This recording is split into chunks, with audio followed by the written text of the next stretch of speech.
beautiful, so elegant, just looking like a wow. তোর বাপের পাশে তোর মা, তোর মার পাশে তোর বাপ কেমন লাগে এটা দেখ। সোশ্যাল মিডিয়ায় আলোচিত সমালোচিত এক নাম রুবায়েত ফাতেমা তনি।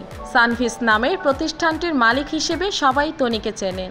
নানা সময় ফেসবুকে লাইভে এসে প্রোডাক্ট বিক্রির পাশাপাশি লাইভে নানা রকম কর্মকাণ্ড করে প্রায় সমালোচিত হয়েছেন।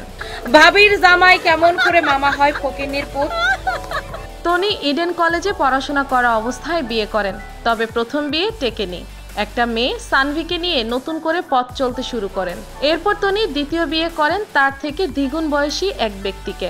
80 বছরে বিয়ে করছি, প্রয়োজন 160 বছরের বুড়ার বিয়ে করছি, তো বাপরে তো বিয়ে করছি। আপু আপনার কি সতীন আসেনি? তোর কি মনে হয় আমার সতীন টিকবে? এরপর নিজেকে নারী উদ্যোক্তা হিসেবে পরিচয় দিতে শুরু করেন সবার মাঝে।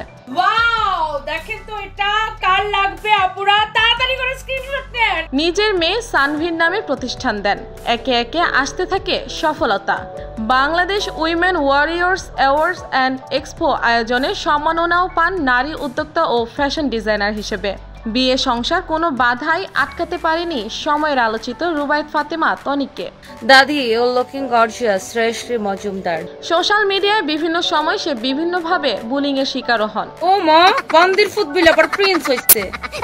বন্দির ফুট তুই আবার প্রিন্স হইছিস কেমনে রে? সোশ্যাল মিডিয়ায় জনপ্রিয়তাকে কাজে লাগিয়ে রুবায়েত ফাতেমা তনি গত কয়েক বছর ধরে অনলাইন ও অফলাইনে পোশাক বিক্রির ব্যবসা করছেন। এর মাধ্যমে রাতারাতি হয়ে ওঠেন একজন সফল নারী উদ্যোক্তা। পাশাপাশি নানান ইস্যুতে মন্তব্য করে আলোচনা সমালোচনায় থাকেন তনি। ভাবি দাদু কোথায়? শুধু তোমাকে দেখা যাচ্ছে। রফিকুল ইসলাম উষ্ণমানত কপালে ফুলাম। বিভিন্ন সময় লাইভে এসে তার কর্মচারীদের নিয়ে কথা বলে কান্নায় ভেঙে পড়তে দেখা যায় তনিকে। এবার গুলিস্তানের ড্রেস পাকিস্তানি বলে বিক্রি এবং মিথ্যা বিজ্ঞাপন দিয়ে প্রতারণা করায় রুবায়েত ফাতেমা তনিকে জরিমানা করে জাতীয় ভোক্তা অধিকার সংরক্ষণ অধিদপ্তর। ভোক্তা অধিদপ্তরে হাজির হয়ে অভিযোগের বিপরীতে কোনো প্রমাণ দেখাতে না পারায় তাকে 2.5 লাখ টাকা জরিমানা গুনতে হয়।